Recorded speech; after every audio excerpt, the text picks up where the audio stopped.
দেখো বন্ধুরা, good afternoon.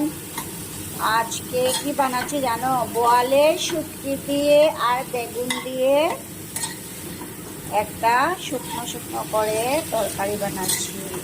প্রথমে শুটকিগুলোকে ধুয়ে ধুয়ে ভেজে রেখে দিয়েছিলাম। তারপরে পেঁয়াজ কুচি, রসুন কুচি, আদা কুচি দিয়ে ফোড়নে বেগুনগুলা দিয়ে দিলাম কেটে রাখা। তারপর তো দেখো শুটকিগুলো দিয়ে দিলাম। তারপরে একটু জল দিয়ে দেবো, বাস হয়েই যাবে। জল অ্যাড করে দিলাম।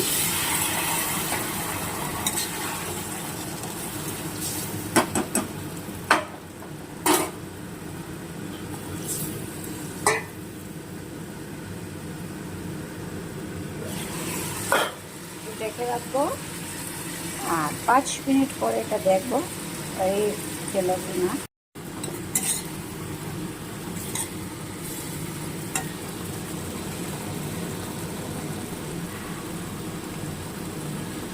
Good afternoon